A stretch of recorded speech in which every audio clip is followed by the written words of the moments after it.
Histórico y catedrático discurso de AMLO el Magnífico. Veamos de qué se trata y ahorita comentamos. Excelentísimo señor Antonio Guterres, secretario general de la ONU,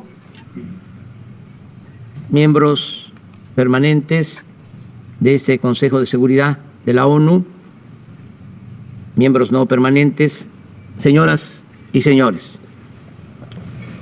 No vengo a hablar de seguridad como sinónimo de poderío militar, ni como argumento para el empleo de la fuerza contra nadie. En cambio, mi planteamiento se basa en lo que postuló ese titán de las libertades, según Pablo Neruda, que fue el presidente Franklin Delano Roosevelt cuando se creó la Organización de las Naciones Unidas. El derecho a una vida libre de temores y miserias, que sigue siendo el más sólido fundamento de la seguridad para todas las sociedades y los estados. El principal obstáculo para el ejercicio de ese derecho es la corrupción, en todas sus expresiones. Los poderes transnacionales, la opulencia y la frivolidad como formas de vida de las élites, el modelo neoliberal que socializa pérdidas, privatiza ganancias y alienta el saqueo de los recursos naturales y de los bienes de los pueblos y naciones. Es corrupción el que tribunales castiguen a quienes no tienen con qué comprar su inocencia y protejan a potentados y a grandes corporaciones empresariales que roban al erario o no pagan impuestos. Es corrupción la impunidad de quienes solapan y esconden fondos ilícitos en paraísos fiscales. Y es corrupción también la usura que practican accionistas y administradores de los llamados fondos buitres, sin perder siquiera su respetabilidad. Sería hipócrita ignorar que el principal problema del planeta es la corrupción en todas sus dimensiones: la política, la moral, la económica, la legal, la fiscal y la financiera. Sería insensato omitir que la corrupción es la causa principal de la desigualdad, de la pobreza, de la frustración, de la violencia, de la migración y de graves conflictos sociales. Estamos en decadencia porque nunca antes en la historia del mundo se había acumulado tanta riqueza en tan pocas manos, mediante el influyentismo y a costa del sufrimiento de otras personas, privatizando lo que es de todos o lo que no debe tener dueño, adulterando las leyes para legalizar lo inmoral, desvirtuando valores sociales para hacer que lo abominable parezca negocio aceptable. Veamos, por ejemplo, lo sucedido con la distribución de la vacuna contra el COVID-19. Mientras las farmacéuticas privadas han vendido el 94% de las vacunas, el mecanismo COVAX, creado por la ONU para países pobres, apenas ha distribuido el 6%. Un doloroso y rotundo fracaso. Este dato simple debiera llevarnos a admitir lo evidente. En el mundo actual, la generosidad y el sentido de lo común están siendo desplazados por el egoísmo y la ambición privada. El espíritu de cooperación pierde terreno ante el afán de lucro y con ello nos deslizamos de la civilización a la barbarie y caminamos como enajenados, olvidando principios morales y dando la espalda a los dolores de la humanidad. Si no somos capaces de revertir estas tendencias mediante acciones concretas, no podremos resolver ninguno de los otros problemas que aquejan a los pueblos del mundo. ¿Qué estamos haciendo en México? Hemos aplicado la fórmula de desterrar la corrupción y destinar al bienestar del pueblo todo el dinero liberado con el criterio de que por el bien de todos, primero los pobres. Optar por los pobres implica adicionalmente asumir que la paz es fruto de la justicia y que ningún país puede ser viable si persisten y se incrementan la marginación y la miseria. Por ello sostenemos que la solución de fondo para vivir libres de temores, riesgos y violencia es acabar con el desempleo, favorecer la incorporación de los jóvenes al trabajo y al estudio, evitar la desintegración familiar, la descomposición social y la pérdida de valores culturales, morales, espirituales. En México podría llevarnos tiempo pacificar el país, pero la fórmula más segura es atender el fondo, como lo estamos haciendo. Por ejemplo, otorgar a los jóvenes opciones de estudio y trabajo para evitar que sean enganchados por la delincuencia. La verdadera victoria sobre las bandas delictivas siempre consistirá en privarlas de su semillero y de su ejército de reserva. Con este mismo criterio estamos enfrentando el fenómeno migratorio. Las acciones fundamentales no son las coercitivas, sino las que incorporan a todas las personas al estudio, al trabajo, a la salud y al bienestar en los lugares en los que nacieron o residen, de modo que no se vean obligadas a abandonar sus pueblos por hambre o violencia y que únicamente emigren quienes deseen hacerlo, que la migración sea opcional y no forzosa, una decisión individual y no un fenómeno de proporciones demográficas. Hace poco le expuse respetuosamente al presidente Biden una nueva forma de enfrentar el fenómeno migratorio, sin ignorar la necesidad de ordenar el flujo, de evitar el descontrol y la violencia y garantizar los derechos humanos. Le propuse aplicar de inmediato en 3 naciones hermanas 2 programas que nosotros estamos llevando a cabo con éxito en Chiapas, estado vecino de Centroamérica. Hoy estamos plantando allí 200,000 hectáreas de árboles frutales y maderables. Y ese programa da trabajo a 80,000 sembradores.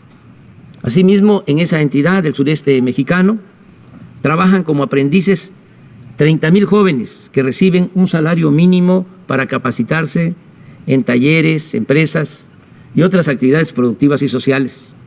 Si estas 2 acciones se aplicaran de inmediato en Guatemala, Honduras y El Salvador, se podría lograr que permanezcan en sus países unos 330,000 personas que hoy están en riesgo de emigrar por falta de trabajo.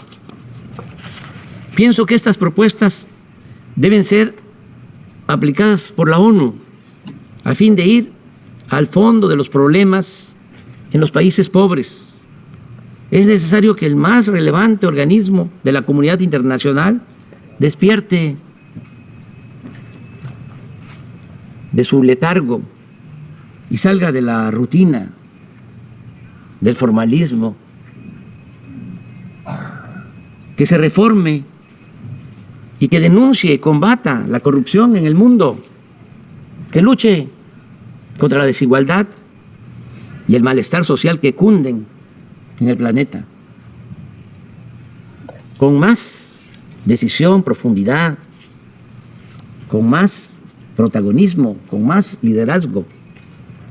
Nunca en la historia de esta organización se ha hecho algo realmente sustancial en beneficio de los pobres. Pero nunca es tarde para hacer justicia. Hoy es tiempo de actuar contra la marginación, atendiendo las causas y no solo las consecuencias. A tono con esta idea, En los próximos días, la representación de México propondrá a la Asamblea General de las Naciones Unidas un plan mundial de fraternidad y bienestar. El objetivo es garantizar el derecho a una vida digna a 750 millones de personas que sobreviven con menos de $2 diarios. La propuesta de México para establecer el Estado Mundial de Fraternidad y Bienestar se puede financiar con un fondo procedente de al menos 3 fuentes: el cobro de una contribución voluntaria anual del 4% de sus fortunas a las 1,000 personas más ricas del planeta, una aportación similar por parte de las 1,000 corporaciones privadas más importantes por su valor en el mercado mundial, y una cooperación del 0.2% del PIB de cada uno de los países integrantes del grupo de los 20. De cumplirse esta meta de ingresos, el fondo podría disponer anualmente de alrededor de $1 billón. En su informe anual, la ONU podría destinar un día para otorgar reconocimientos o certificados de solidaridad a personas, corporaciones y gobiernos que destaquen por su vocación humanitaria, ayudando a financiar el Plan Mundial de Fraternidad y Bienestar. Los recursos de este fondo deben llegar a los beneficiarios de manera directa, sin intermediación alguna, porque cuando se entregan fondos supuestamente para ayudar a los pobres, a organizaciones no gubernamentales, de la sociedad civil o a otro tipo de organizaciones, no quiero generalizar, pero en muchos casos ese dinero se queda en aparatos burocráticos, en pagar oficinas de lujo, en mantener asesores, o se desvía y termina por no llegar a los beneficiarios. Por eso, repito, los recursos de este fondo deben llegar a los beneficiarios de manera directa, sin intermediación alguna, mediante una tarjeta o un monedero electrónico personalizado. El Banco Mundial y el Fondo Monetario Internacional podrían colaborar en la creación de la estructura requerida y desde el año próximo hacer un censo de los más pobres del mundo, y una vez definida la población objetivo en cada país, comenzar a dispersar los recursos para el otorgamiento de pensiones a adultos mayores, a niñas y niños con discapacidad, becas a estudiantes, apoyos a sembradores y a jóvenes que trabajen como aprendices en actividades productivas, así como hacer llegar vacunas y medicamentos gratuitos. No creo, lo digo con sinceridad, que alguno de los miembros permanentes de este Consejo de Seguridad se oponga a nuestra propuesta, pues esta no se refiere a armas nucleares o invasiones militares, ni pone en riesgo la seguridad de ningún Estado. Por el contrario, busca construir estabilidad y paz por medio de la solidaridad con quienes más necesitan de nuestro apoyo. Estoy seguro que todas y todos, ricos y pobres, donantes y beneficiarios, vamos a estar más tranquilos con nuestra conciencia y viviremos con mayor fortaleza moral. Aquí recuerdo lo que sostenía Adam Smith: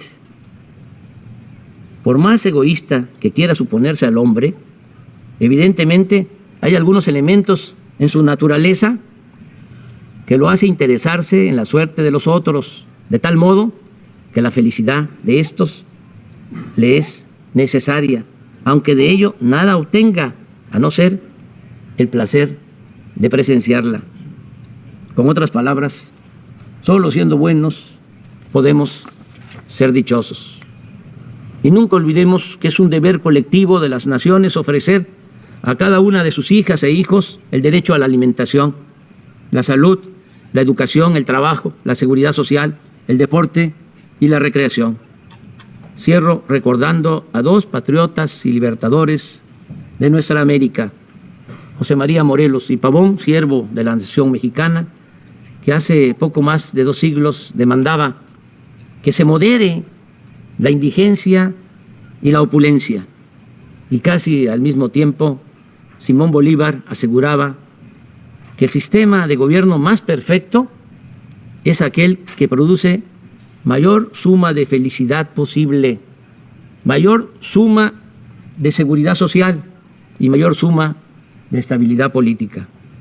Es un honor estar con ustedes, miembros permanentes y no permanentes del Consejo de Seguridad de la ONU, que es lo más parecido a un gobierno mundial y que puede llegar a ser el organismo más eficaz para el combate a la corrupción y el más noble benefactor de los pobres y olvidados de la tierra. Muchas gracias.